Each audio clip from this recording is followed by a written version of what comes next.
you had a request from the police. 2 requests, at least 3 requests, you said.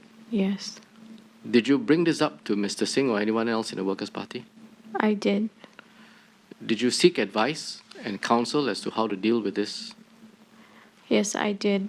But by that time, I think we decided, or I decided as well, that the best thing to do would be to make a statement in Parliament describing my actions and why I made that misjudgment in the first place, hence why I didn't reply the police. When did you speak to Mr. Singh about the request from the police?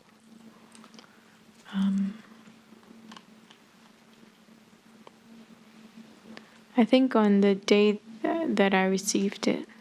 Which is the 7th of October. Yes. Yes.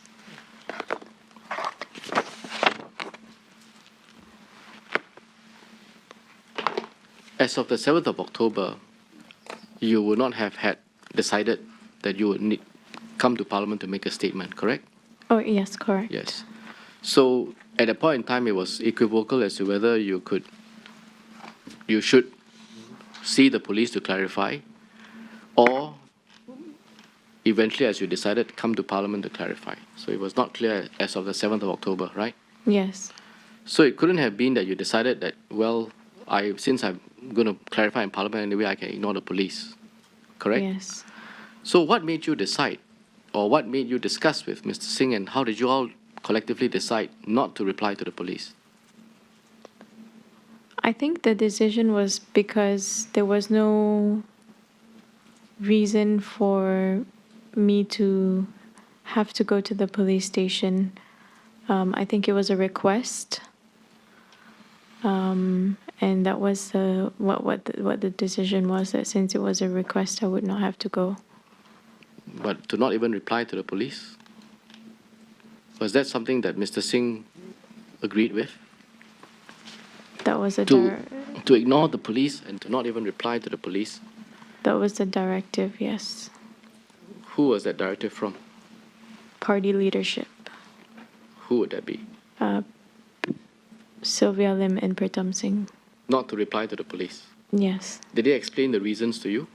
No, they did not. Yes, they did, but the reasons were very brief, and that was that they could not compel a member of parliament, or they could not force a member of parliament to visit the police. Were you not concerned that you were ignoring a legitimate request from the police arising from a statement that you had made in Parliament? I was concerned, but I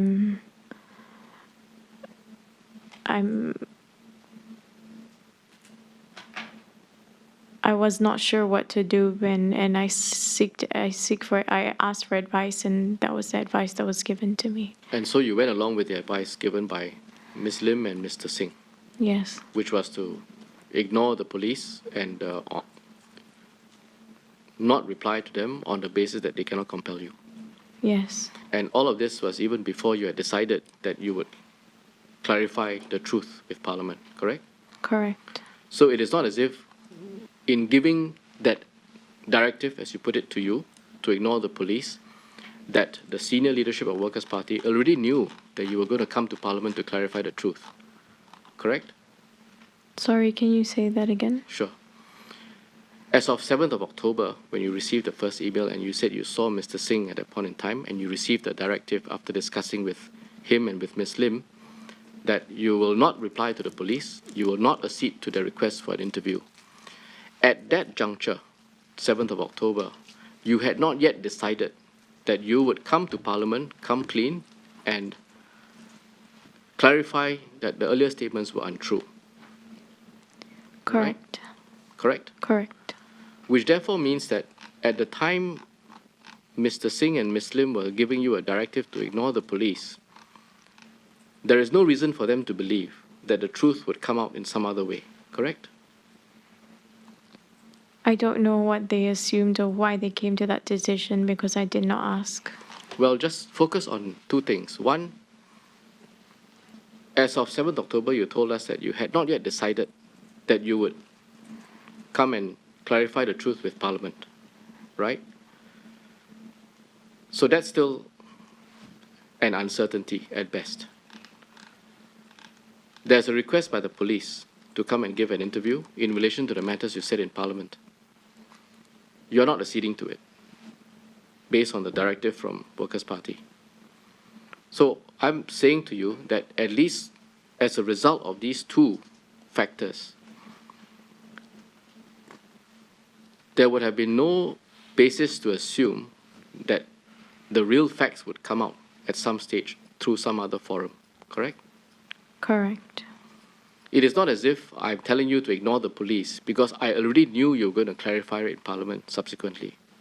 That's not something that Mr. Singh or Ms. Lim could have said on the 7th of October, right? They did not say it to me, but they might have been thinking it. They might have thought so, but you had not indicated that you will be making any clarifications in Parliament at that point in time, right? Yes. There is a request now by the police.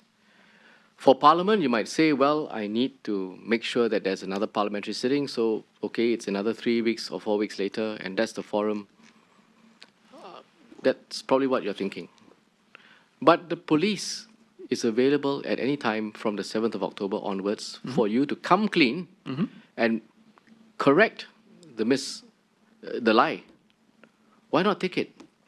What is there to hide? Because if you have decided that she has to come forward now and come clean, if you say, as you say, by the time she spoke the lie again on the 4th of October, there's only one outcome now, which is she's got to come clean, then why not on the 7th of October go and do it with the police station? Whether or not she's entitled to privileges and rights and so on in Parliament is one question.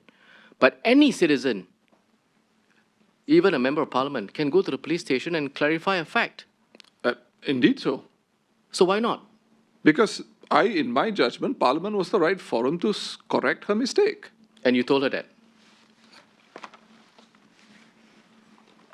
In the course of our communication about the police request, I said, look, I think this is something that you should correct in Parliament. And so therefore you told her not to go to the police? I didn't say don't go to the police. I said... But that must be what you mean, right? If you tell her that... If I'm telling you correct it in Parliament, that's what it says. Correct it in Parliament. So Ms. Khan was right when she said she was directed by you not to go to the police. Correct?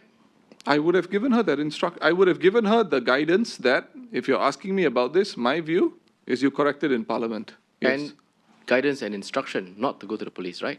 I wouldn't go so far. She's a member of Parliament. She sought this legal advice on her own.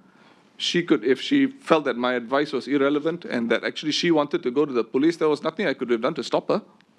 Well, I'm suggesting to you, Mr. Singh, that one plausible reason why she didn't go to the police at your guidance or advice is because at that point in time, there was no plan to come clean in Parliament. Not yet. Completely Not yet. Untrue. And it was only later on in October that was a settled position. No. But as of 7th of October, that wasn't the case. As of the 7th of October, right? There was no confirmation of what she was going to say in Parliament. That's true. That's true. No, I didn't say that. I said there was no consensus that she would come clean in Parliament. Insofar as I was concerned, on the 4th of October, when she had verbalized this alternate path to be honest, I was clear. That was the point. That was what was going to happen. All right. I can't remember whether it was she who raised it or I who raised this issue of the police request. And this was after she agreed with us that she would be making a clarification in Parliament at the next sitting. So I told her that as far as the police request is concerned, I think it is okay for you to leave it because you're going to clarify the matter in Parliament, and in your clarification, you're going to be retracting the anecdote anyway. So let's just do this in Parliament and leave the police reply. I think you can leave the police reply.